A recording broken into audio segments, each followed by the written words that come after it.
Life Management Science Labs would like to acknowledge that we live and produce this podcast on the traditional lands of the Wurundjeri people.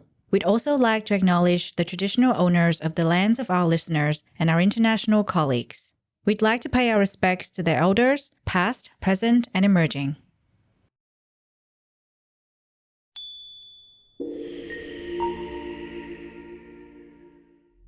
Hello, everyone, and welcome to Doing Well, the Wellbeing Science Insights Podcast produced by LMSL, the Life Management Science Labs. We're champions of life management science, providing structured insights informed by science and inspired by practice on key aspects of conscious living. Each week, we bring you scientific and practical insights on each element with the expert knowledge of professionals in the field. I'm your host, Lu Ngo, coming to your ears from Naarm, Melbourne, Australia. Let's learn together. Hi, everyone, and welcome back to Doing Well. And on this week's episode, we're going to talk about cross-cultural conflict resolution, applying social intelligence. I really am interested in this topic, living in a culturally diverse city like Melbourne, and I'm going to be excited to talk about our guest today about it. So I'm going to introduce our guest, and I'll get her to introduce herself. But before I do that, I have to acknowledge that it's really early where she is. So I'm just really excited to talk to her and really appreciate her time being here. So our guest, Claude-Hélène Mayer, is a professor in organizational psychology at the University of Johannesburg. Thank you so much for being here this early today. Thank you very much, Lou. Thanks for the invite. Yeah, well, I have to say, anyone who is dedicated enough to do a 7 a.m. podcast recording deserves a medal. I don't know what the medal is, but you definitely won. Thank you so much for that. Much. Yeah, I'm sure you have to be really passionate about today's topic for you to get up so early and get excited for this recording. And so I have a question about you, in the sense that, I know you've done a lot of different kinds of work, especially in psychology, because I have your full bio over here, and I'm just reading through it. I'm like, wow. And so I would love to get you to introduce you a bit more to our audience so they can get the same wow that I'm getting. And would love to get you to share a bit more about your professional journey, why you chose to do the work that you're doing and how you got into this field. All right. Thank you very much, Lou. I'm also very excited to be here. And yes, I'm absolutely passionate about the work. So where I come from, my accent might tell you I'm originally German. I grew up in Germany, and I always had a dream in my childhood to live in Africa. And this is what I did. So when I was 16, I packed my stuff and I left. So I'm based in South Africa at the moment and working at the University of Johannesburg, as you said. And I'm in industrial and organizational psychology. I'm holding 3 PhDs. I started with cultural anthropology. I really wanted to learn about African cultures. And then I went into management because I've got a management background from my parents. And finally, I ended up doing psychology. So I'm working mainly as a psychologist these days.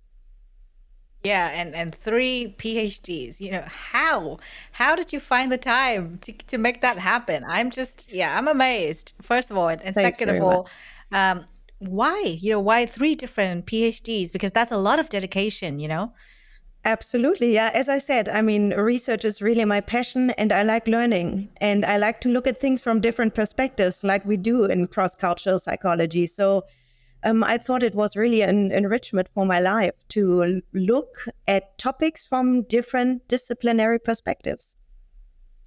Wow. Yeah. Well, I'm still amazed. Wow. Once again, I have to say, I don't think I've come across anyone personally who holds 3 PhDs. So I'm going to have to say just that is dedication. And I really adore your passion. And thank you for that. And we're going to talk about today's topic. And I'm sure because you have so much experience and you've done so much research, you're definitely going to be able to share a lot of insights with us. Before we go into today's topic, let's get to know you a bit more. And we have this section where we're going to get some of your recommendations. And it's called Have You Met Claude-Hélène? So first of all, what is a book you would recommend to our audience? I always like to read philosophy. So when you're looking in existentialism, I really like the books of Albert Camus. I've also done a lot of research on him and written a psychobiography on him. So I think I can recommend actually any of the books of Albert Camus, the French philosopher. Wonderful. Well, my first time hearing about that, so this is new to me. Thank you for the recommendation. What is a movie you would recommend? Okay, I stay within the cross-cultural aspects because I really had to think about this a little bit. And the movie I really like is Welcome to the Cheats, where a French person moves from the southern part of France to the northern part and experience a lot of regional differences and really gets, into the new cultural setting. And I think that is what we see in a lot of different contexts in the world. And this is why I really found this movie worth watching.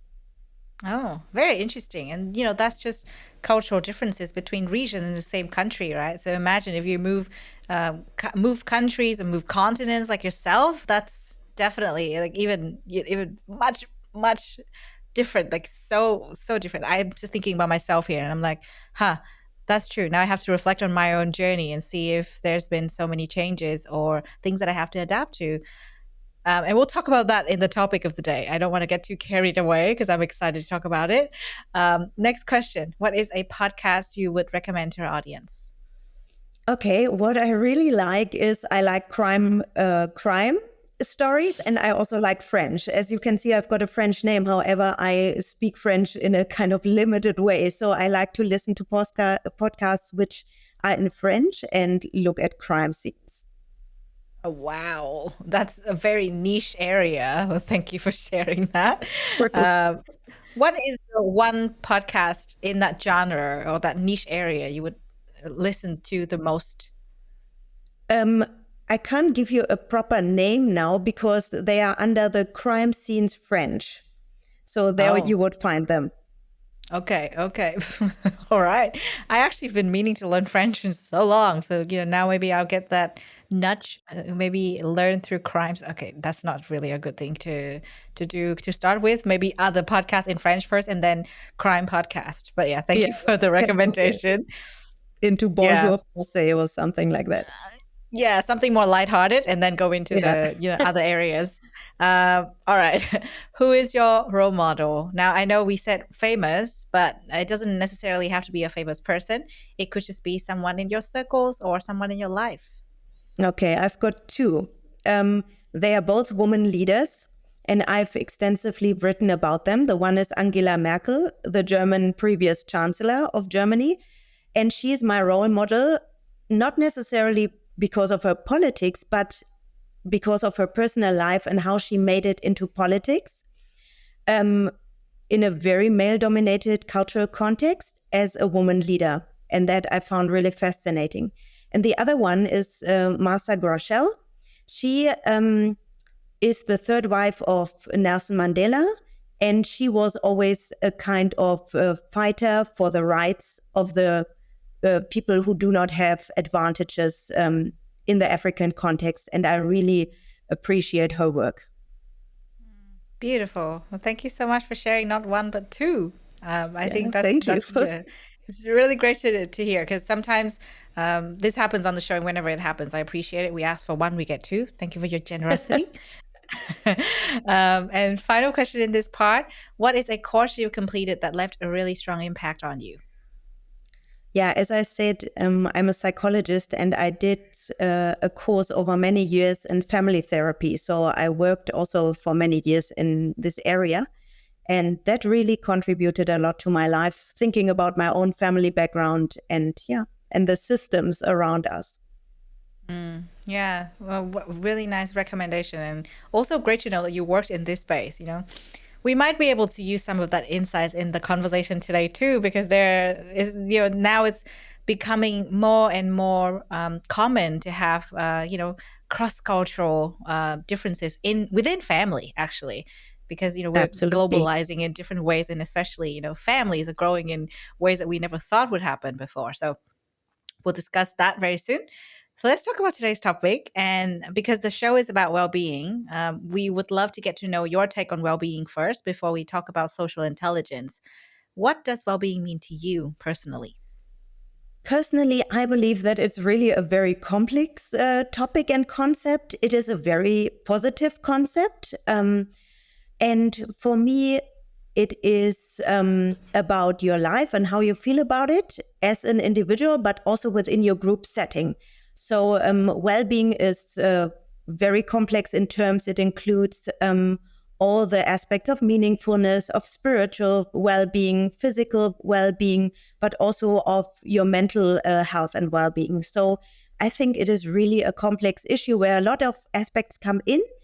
And one of the concepts that is going along with it is meaningfulness, in my opinion. So as soon as you can create a kind of meaningful life, you feel well.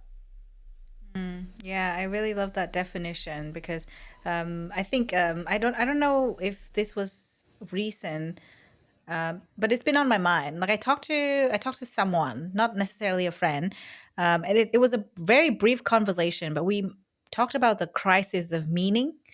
Actually, now I remember, I think it was at a meetup a while ago here in Melbourne. And we were talking about the crisis of meaning, where we kind of discussed that, like everyone needs to have some sort of meaning in their lives. And if I don't have that, does that make me a bad person? And we started discussing and dissecting it. And I think that was a fascinating topic because I think meaning is something that you make. And sometimes it's something really simple, sometimes it's more complicated, sometimes it takes a while to figure out the meaning of everything that's been happening in your lives. But it does relate with well-being a lot because I think personally, when I go through periods where I'm kind of like, oh, I feel a bit strange, I don't feel great, my sense of well-being is not that strong, that's when I kind of realize, what, I don't really feel a strong sense of meaning in my life. I cannot really make sense of what's going on, or I don't really feel like I have any meaning in this life. And it sounds dangerous. It's not, necessarily a bad thing, but it does challenge me to think more. What is this period teaching me? And to try and make the meaning out of it is actually a really beautiful process because we all go through times where we're just kind of wondering what is going on. I can't really put my fingers around it, but something is off, or something needs to change, and I need to find out what it is. And I think that part of making meaning also contributes to our well-being, right? It doesn't mean that if you cannot make sense of what's going on, you don't have a sense of well-being. No, absolutely. I mean, it can just help and be very helpful. And I think we saw it during COVID-19 that a lot of people started again questioning what is the meaning of life, and how can we go about challenges in life. And this is very much connected to it. And as soon as you can make sense of your own life, you usually feel better. Yeah, definitely. I think it's just a nice reminder to yourself to try and make sense of what's going on and find the meaning out of a certain situation or something that's happening. And it's something that I have to embrace myself. It's really hard. And sometimes I kind of tell myself, oh, like I don't feel great. I don't have this sense of meaning. And that means I don't have a sense of well-being. And that was wrong of me. That was my personal misconception that, if I cannot make meaning out of something, or if I'm struggling, I don't have a sense of well-being in my life. It's not true. I can actually cultivate different aspects of my life to bring the well-being back into the sense of well-being back into how I'm feeling every day. Now, this relates to my next question about misconceptions, because that was my personal misconception. What do you think other people have, in terms of misconceptions? Because there are so many out there, right, when it comes to well-being. Absolutely. I think just connecting to what you've just said, the meaningfulness is very much and very often connected to spirituality. So I've been doing about 15 years of research in well-being and mental health issues. And what we could see, especially with regard and connected to culture, is that people from certain cultures do not really have a sense of spiritual well-being. And this often impacts, and they often forget that actually spirituality is a part of your well-being. And I would say we can see that sometimes in individuals coming from Western cultures because they have advanced to other aspects like sciences, for example, and they cut out the spiritual aspects of their lives. This is what we could find actually in cross-cultural research. Whilst when we are looking at, for example, manager or people from other professional groups in African context, spiritual well-being is most often part of well-being and the concept. And whilst we are seeing, for example, in European cultures, the most mentioned aspects of well-being is your physical health. So I think it is not necessarily a misconception, but it is a perception that differs across cultures.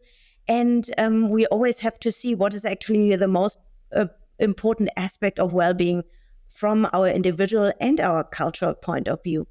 And the other aspect is more an historical aspect, because in the historical part of the sciences, a lot of people have always said well-being is not is connected to really a positive concept, but it is also not being sick. And I think this has moved on from there, that not being sick is not enough to feel well. But it has been more than not just being ill or sick. Yeah, totally. I think, those are interesting points in the sense that when we factor in our background or, the background of the person that we are thinking about or talking to, it makes sense because it kind of explains why our sense of well-being would be different from somebody else's. And for me personally, I moved from Vietnam to Australia, very different countries. And I started to notice that, these conversations I have with people who were born and raised here versus people who came from other countries like myself, it's very similar to what you were describing. Some people value physical health, some people value, spirituality, other people value mental health over physical health. It's never really the same thing or the same formula per se, because it differs. And so when we really think about the concept of well-being for ourselves and others, sometimes we can get a little bit judgmental. And this happens to everything, not just well-being. And that is because of social intelligence, which is the topic of today, I think, because not everyone gets that understanding about how social intelligence can help you to understand different perspectives. You kind of factor in so many different things when you think about where a person is coming from, where, something that you disregard might be something that is on top of their checklist when it comes to well-being, right? And so today we're going to talk about social intelligence. We're going to talk about conflicts and things that are kind of hard to address in a multicultural context. So let's define social intelligence for our audience. First of all, this is a word that we probably have heard before, but for those that are new to the concept, how would you define social intelligence? Yeah, thank you. I believe that social intelligence is actually, if you want to say it in very simple words, just the capacity to know yourself and to know others, and to get into the space knowing yourself and knowing others within a kind of communication setting. So it is very much a concept that is learned, that you can extend, that you can train as well, and that is developed from the experience we have whilst we are interacting with ourselves, our own personality, and with others, and learning through the successes we've got and also the failures that we experience within social and also surely cultural contexts and settings. So it's more about the ability to understand and comprehend ourselves and others and our interaction between all of us. Yeah, I think that's a good point. The noticing and the observing part would probably be the most uncomfortable part sometimes, because we start to notice, oh, I'm very different from this person. Oh, I'm so different from this group that I'm interacting with. And it can bring out a lot of unpleasant feelings, a sense of confusion maybe. And a lot of the times you have to learn. There are so many things that you're going to have to learn. And we're going to talk about what to learn very soon. But before we go into that part, I'm wondering, social intelligence, as you've defined, is kind of this vague, broad concept, actually. It's not that easy to comprehend. So how does it actually impact our well-being? Okay, I think first of all, social intelligence is by knowing ourselves and also knowing others, it is very much connected to our awareness about ourselves and others. And it impacts on our well-being because as soon as we can, look at ourselves, perceive our own feelings, our own thoughts, what makes us feel well, what doesn't make us feel well when we are thinking about this topic or that topic. So this awareness that we are creating about our own complex being, about our feelings and our ideas about ourselves and about others and the situations we are in, it impacts already. And this is a huge part of social intelligence, to becoming aware. And then at the same time, whilst we are feeling, for example, sad, and we experience the sadness and we become aware of it, we are able to start to change it as well. As soon as we have created this awareness, we can think, oh, but why do I feel sad today? Or why do I feel actually happy? And we can go back to our thoughts and follow the train of thoughts we've had. And then we might connect this feeling to our perception and to our thinking. And from there on, we can start changing our thoughts, maybe that made us feeling sad. Or we can say, oh, but this is actually not too bad, so I don't actually need to be sad. I can transform it and I can feel happy about the situation when I look at it from a different perspective. And I believe that is actually what we need to do to create a positive kind of mental health and well-being. Yeah, I think understanding ourselves is actually not as easy as it sounds, because, it's not just, okay, I know that I like, eating cheese and having coffee in the morning. It's actually going into deeper levels of who we are as a person, one of which is actually understanding our own cultural background, where we come from and how we handle things, right? Which is about today's topic. It's so much more than, I'm going to look at my diary and journal and see, where I am with my feelings. Because for me, I didn't really pay much attention to my cultural background or, other factors in my life until recently, where I started to have, conversations with people who are challenging that thinking, where they ask tough questions like, oh, why did you think that? Or where is this thought coming from? And I'm kind of like, oh, actually, that's a good question. Maybe it's because of my cultural background. Maybe it's because of the environment I was growing up in.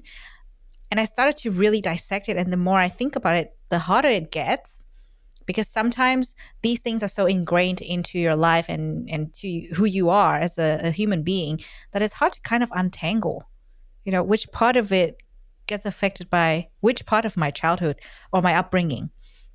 So when it comes to, let's say, communicating an idea, the way that I would communicate an idea would be so different from, somebody else from, let's just say, Japan. The way that I communicate with my Australian colleague would be maybe a little strange to them because they are more open. And I'm kind of like, I need to kind of go here and there before I get to the point because I don't want to hurt their feelings. I don't know. So it's been really hard to learn, for me personally. And I know that this is something that is more common nowadays because we have, global teams. We have, families that welcome people from other countries into their lives. And so cross-cultural conflicts happen because we communicate in very different ways, So how can social intelligence help us to identify these things and, address the gaps in communications? Mm-hmm. I think the first thing I would like to pick up from what you've said, you've actually mentioned three components. You've mentioned the behavioral component with the cheese and the coffee, but also the emotions that we are having. So that's the affective component in communication. And then we also have our thinking and our mindfulness. So we've got all of these three aspects always together when we are looking at cross-cultural competences. And I believe that is very important also when we connect it to social intelligence, because social intelligence is actually in the end all about being empathetic with ourselves and with others. And to be empathetic helps to understand ourselves and also others within a communication situation. And that is the base actually, or the basic and the foundation of cross-cultural competences. Because when we understand ourselves, we can take ourselves as the foundation, and from there we start interpreting and observing the situation in communication we are in. So we have to become aware of our personal aspects in this communication as being part of social intelligence, as you've said, and our cultural aspects. And as you have said, they are so ingrained within our communication that we often have to train ourselves to analyze where which aspects of our experiences are coming from, and to become aware what is part of the individual and what is part of the collective we are coming from is very important, so that we can understand ourselves better, and then also apply it in the situation, being empathetic with people who are different or whom we experience as different, and transform the differences actually into learning situations. So always asking the question, what can we learn from the other? What can we learn from the difference in perspective? Yeah, that's a really good one. I think it's actually important to pick that up in our toolkit, and it's quite hard to use the tool that we already have, because I think I mentioned this earlier in the conversation. We're so quick to judge. When someone is different from us, we're just kind of like, oh, why is this person behaving this way? We are never going to go, oh, I wonder why they're behaving this way. So I think that shift towards, okay, I'm wondering what's happening and why they're behaving this way, versus why is this person behaving like this, is going to be super helpful in any context. And see, I think it's interesting. We haven't actually touched on this, but even in the same culture, right? In the same country, the same culture, you would think that, okay, like people would understand, but actually no, because even within one country, there would be so many different nuances, because it depends on their local areas. I know, for example, in Vietnam, we have this very big thing about northern people versus southern people. Sometimes it's harder even to understand people from your own country, let alone people from other countries. Absolutely. I mean, we always have to deal with the regional differences, but also within cities, we have got different sub areas we have to look at. Yeah, absolutely. Yeah. I think that's very important to keep in mind. It's not only about nations and national differences or language groups, but also within these groups, we have got a huge variety of cultural aspects. Yeah, definitely. It's so hard to navigate when you really think about it, because people are inherently already very different.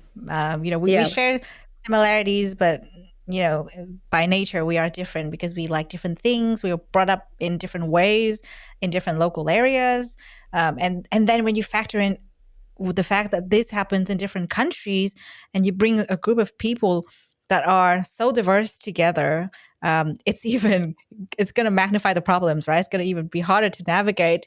And I guess actually with your background in, organizational psychology, this is probably even more relatable, because we have so many diverse teams nowadays, and conflicts happen more often than not. I think I've worked in cross-cultural teams for perhaps about 4 or 5 years now.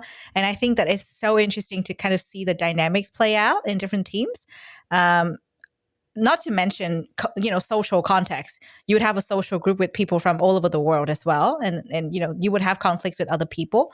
And so we need to have that cultural awareness, right? Because you were saying earlier that even in the same country, you would have regional differences.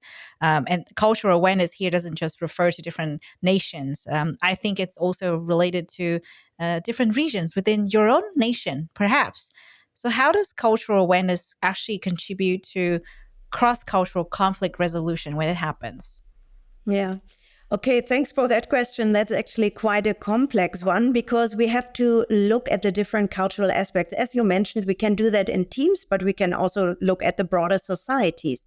So as soon as we start creating this awareness, coming back to your judgmental aspects that our brain usually is trained to do, to judge a situation immediately, we have to learn how to stop when we experience this judgment that is going on in our brains, and then taking it from there, going actually back within the situation, looking at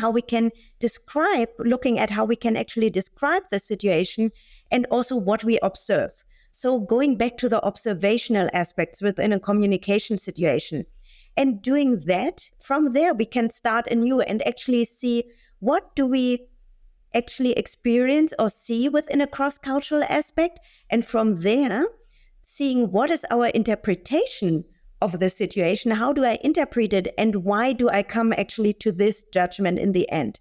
So if we were to do that all the time in cross-cultural situations, we would avoid a lot of conflict actually already, because we would not just go with our judgment, unaware of what we are doing at this moment, but we would be very conscious and aware of our observations, how we relate our interpretations, and then judge others and ourselves as well.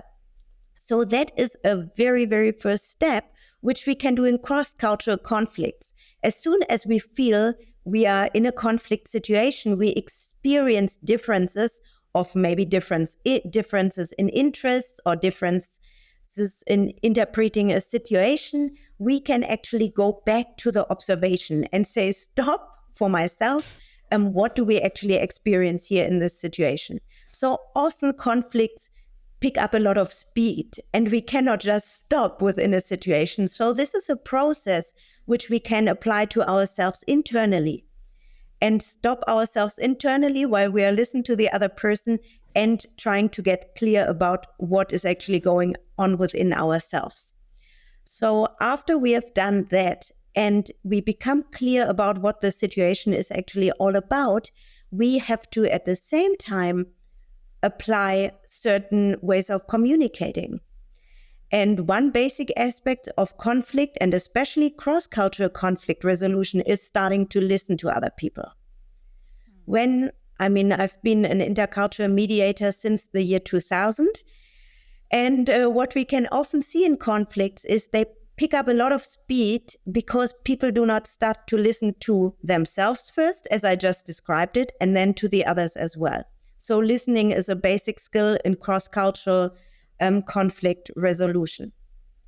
Based on that, we can actually apply our empathy, because when we start listening, we can experience the other person. We can better anticipate what the other person is maybe feeling or thinking or saying actually to us. That is the most or the easiest aspect of it. And then we can start reframing what the other person has said and try to understand by repeating what the other person has said in our own words and giving it a new frame. Mm-hmm. It is actually quite a complex process. Yeah, I think I was kind of going, I think it's so complicated when you factor in all the other aspects of the situation, because sometimes a situation can be really intense that you probably don't necessarily have the time to even listen to yourself. You're just kind of like in the heat of the moment, you got to get things sorted or you got to get it out of your system. And that's where your meanings get sort of twisted a little bit. You don't translate it very well and you get angry, but it's not because of you. And then it's kind of because of something else and all the other different aspects of it. And I think for us to have this sense of, I think what you've been talking about is this sense of cultural sensitivity, to actually be aware, first of all, that, when we are dealing with people from, diverse backgrounds, very different from where we come from, where we are, it helps to nurture that, the toolkit of, okay, step one, I need to listen to my own self, because most of the time we just go ahead and talk, right? We probably don't really pay attention to what we are saying. And that's tough, because I don't know about you, but I probably have never thought about the fact that, okay, before I go into a conversation, I need to remember that I got to listen to myself. I'm going to pay attention to what other people are saying because I want to respond to them. Mm-hmm.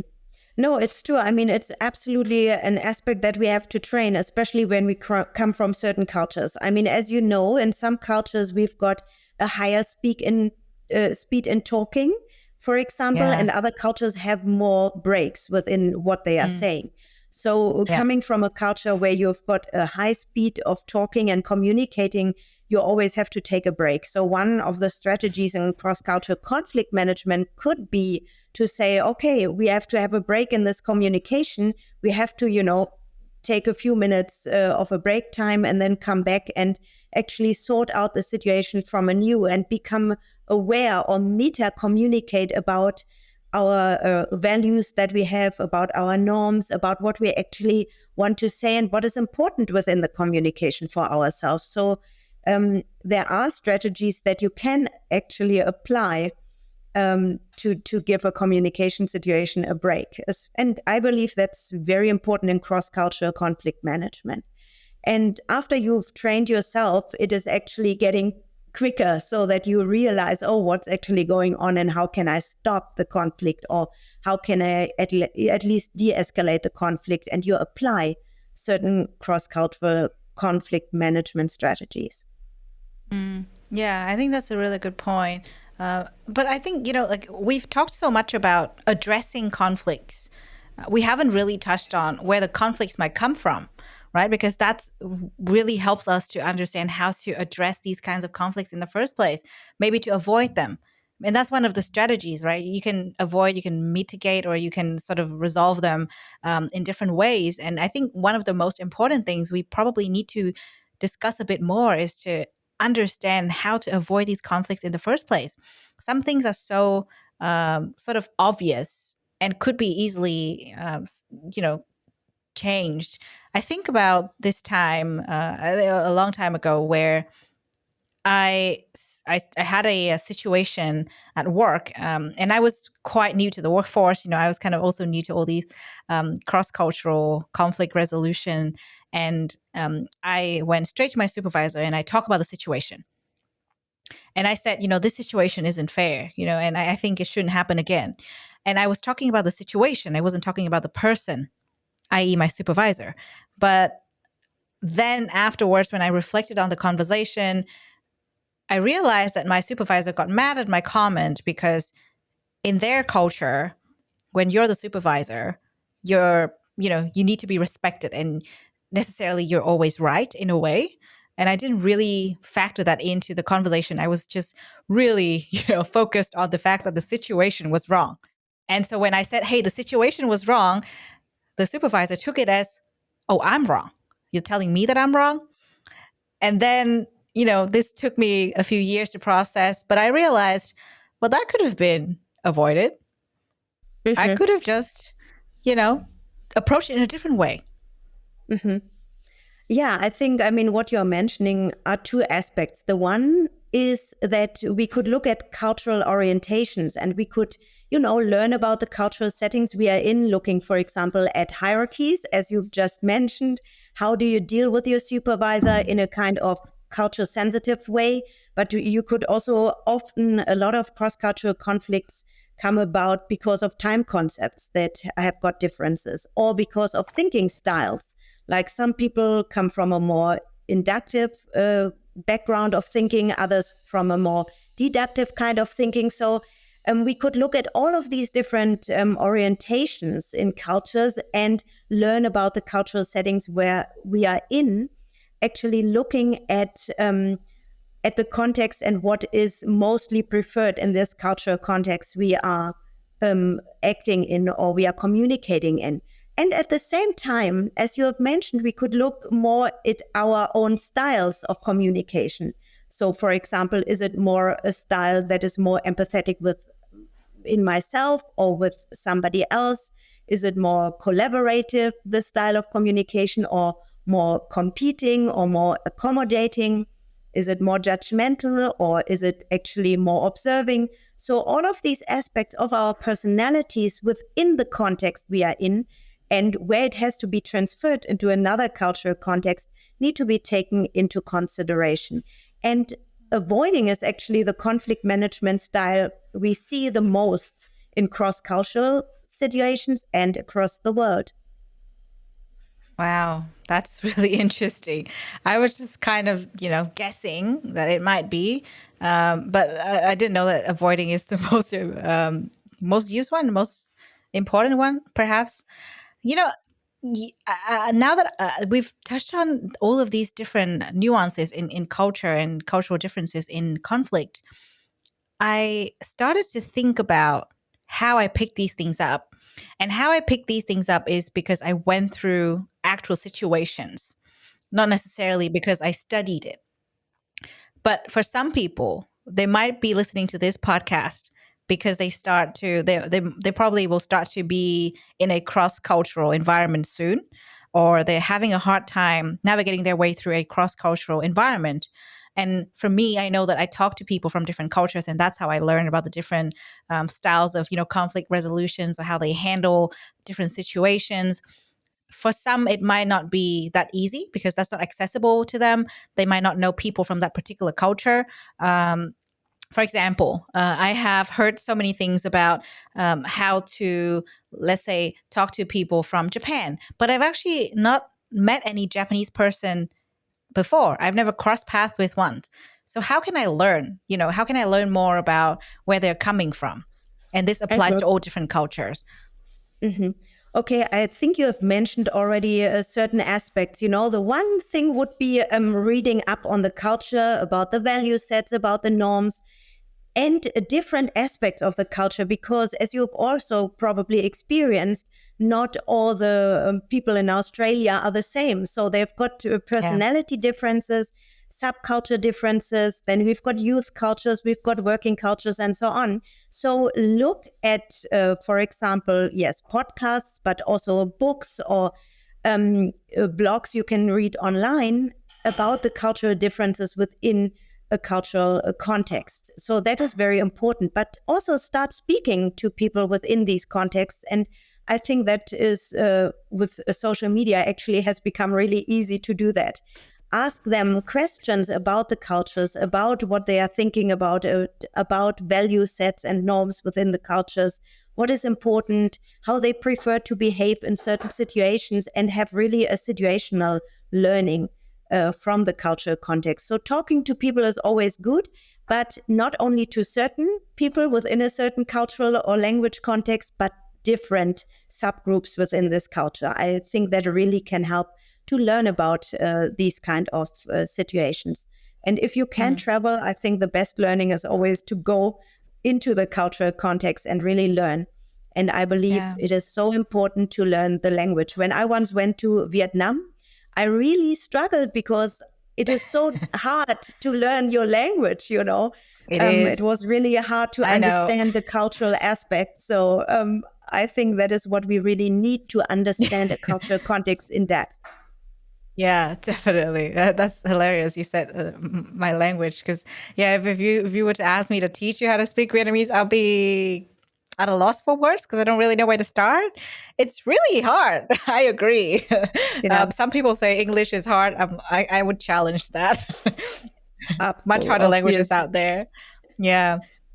But actually, that's a really good point, because when you really want to understand a culture, learning the language really helps. And watching movies might help to a certain extent, but when you learn the nuances in a certain language, that's where you can really pick up certain things. Like, I remember growing up learning English, I start to realize, they don't have a lot of words to describe me. If I were to say I in Vietnamese, I have 10 different ways I can say it. Yeah, I have 10 different ways I can say I in Vietnamese, but I have only one way to say I in English. And that says something. Yeah, it kind of speaks something about the culture. I don't know what it is. I'm still trying to interpret it. But I'm just saying, it's good to pick up little things like that from languages. So totally agree with you there. It depends on, how in depth we want to go. But it is always a good start to get curious, because what I have learned, at least so far, dealing with people from different culture, is it's always important to get curious rather than judgmental. We're so quick to judge, and I have to remind myself this every day, because we interact with different people every day, right? Living, especially in a city like Melbourne, I think South Africa, I'm not sure how diverse it is, but I do know that people from all over the world go there to study, to work, very similar to, how they go to Melbourne to study, to work as well. So yeah, I'm guessing it's probably going to be very similar. Yes, it's very diverse in South Africa as well. And I think we always can look into these aspects because, as you say, sometimes we lose our curiosity. We feel stressed about a situation because we can't understand it. And then coming back to our topic, it also, impacts on our well-being. So I believe that is a very important part of intercultural competences as well, and learning these cross-cultural aspects so that we can feel relaxed within a diverse context and really Yeah. feel well and foster our mental health and well-being. Yeah, definitely. Well, thank you for sharing that. I think lots of things we can take with us to our toolkit when it comes to not just social intelligence, but conflict resolution. I think and I hope that, we're more and more exposed to cross-cultural environments, because I find that that's where great ideas come from. So, if we know how to handle conflicts, we can really work on and curate great ideas without, getting into fights or getting into misunderstandings that might make the collaboration or, the connection sort of wither, because sometimes that happens. You have this great connection, but you don't understand the culture. So it kind of goes not so well later on. And that's the sad part about it. Yeah, but as you say, when we really look at diverse work teams and when they know how to manage their communication conflicts well, they become far more creative than any other monocultural team. So that is a Yeah. really important aspect of it. Yeah, even diverse group of friends, like that's where great things come from.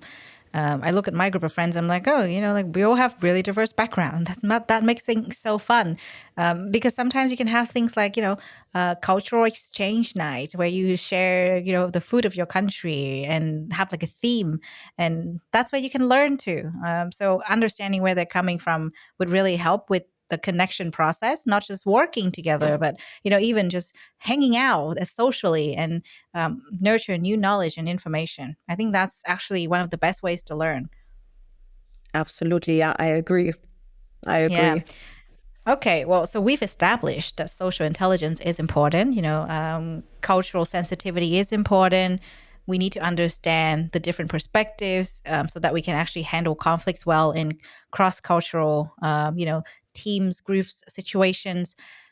So that's a lot of theory that we've mentioned. Now, if we were to talk about something more practical in this practice part, let's talk about a practice or a habit that you can share with our audience so they can try and take this with them. What would be a practice that you might you might do this yourself actually, or you want to recommend to others to try doing if they really want to, cultivate and maintain their social intelligence? Yeah.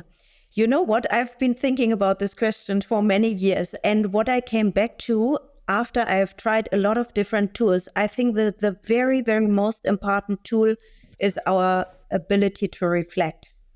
It's very easy, but just if you need a tool to reflect or a tool to actually manage cross-cultural situations, the most important thing is to sit down for a few minutes, reflect upon the situation you've experienced, become clear of what has really happened, go through the process of going back to observe what has really happened, how did I interpret it, and how did I come to my judgmental aspects within the communication. Just the ability to take time and reflect is, in my opinion, after 25 years of research in the area, the most important. And this is what I always share also with my students, that go back to yourself and reflect upon the situation. If you can't get any further with it, and if you've got a kind of blockage of really coming up with a new idea, talk to someone with a different mind and go into a communication about the communication situation that you've experienced. Because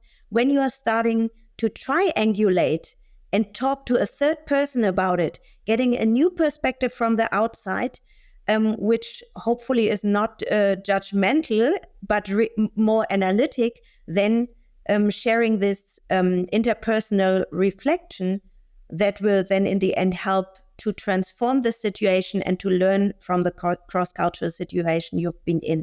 And I believe reflection is the most important aspect for human beings, really, to learn from social interaction and become more socially and culturally intelligent. Yeah, definitely. That's a It's great tip. actually a very easy tool. Yeah, it is. It is easy, but maybe sometimes we just don't think about it. And so that's a great tip that you've given us. Thank you for sharing. Now, last part of this podcast is my favorite part. I actually have a lot of favorite parts of podcasts, but it is truly my favorite part to end a podcast. This is open mic. You've shared a lot about, cross-cultural differences, understanding, different tools we can use. But I know that you have a really diverse background and you probably have a lot of fascinating things you can share with us. So this is open mic and the floor is all yours. Go for it. Okay, thanks very much. Yeah, maybe I can share with you. I started off with cross-cultural conflict management research 25 years ago. And at a point in time, I was really in conflict about this topic. So I went into mental health research. And from there, I went into the research of intercultural love relationships. And I believe that we should not only look at differences within cross-cultural situations and research, but also look into actually situations that really go well and where we can really learn from and what is actually important when we are looking at the diverse background and world we are having today are love relationships, because they are getting more and more across cultures. And I think, I've just published an international handbook on intercultural love. And we have looked at love concepts from different point of views. And I believe that is really a very exciting topic, because when we are looking into conflicts, we can actually see what people need is often positive relationships. And often love relationships are judged as being very positive and seen as very positive.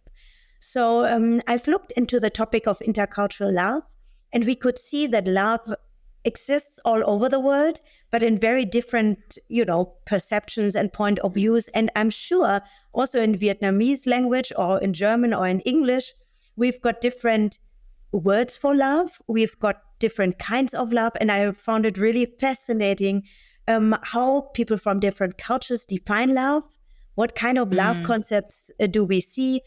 Do we have romantic love concepts all over the world, or are they actually bound to certain cultural contexts? And all of these kind of issues, I looked a little bit deeper inside, and I really wanted to share that it's worth doing that with our audience, and look actually when you're looking or experience conflicts, also to look at the positive aspects that can go along into which we might want to develop to experience also love for people we had conflicts with. So a very broad concept of love and what it actually means. Yeah, definitely. I think that's such a great topic. I love love. Studying love must have been so fun. And you're right in saying that there are so many different words to describe love. There are different kinds of love as well. In Vietnamese, actually, yes, you're right. We have so many different ways we can say love. So yeah, and actually not as a noun, but as a verb. There's so many different ways you can say it. So interesting. So yeah, thank you for sharing that. So you said you published it recently. If we want to find out more about it, where should we go? Go to Springer International. It's called International Handbook of Love. Amazing. Thank you so much. And actually, final question. This is actually the final question. If our audience would like to find out more about your work, where should they go? Oh, they can find me on LinkedIn, for example, but they can just type my name into Google. They can find me on ResearchGate as well, and all of my research I've been doing, or Academia Edu. Yeah, awesome. Thank you so much. And thanks again for being here, for sharing your insights, being so generous with your time, and especially for waking up so early to join our podcast. Thank you so much, Lou. I really enjoyed talking to you, and I hope we meet again. Yeah, definitely. You have been listening to Doing Well, the Wellbeing Science Insights Podcast, produced by the Wellbeing Science Labs, a division of LMSL, the Life Management Science Labs. More episodes are available from 10 life management perspectives and can be found by searching LMSL on Apple Podcast, Google Podcast, Spotify, YouTube, and other podcasting apps available on your devices. If you enjoyed this episode, please rate, share, and subscribe to our channel so that other people can find it and we can continue to provide quality content. More of our work can be found on our website, we.lmsl.net, where you can join our movement. I'm Lu Ngo. Thanks for tuning in.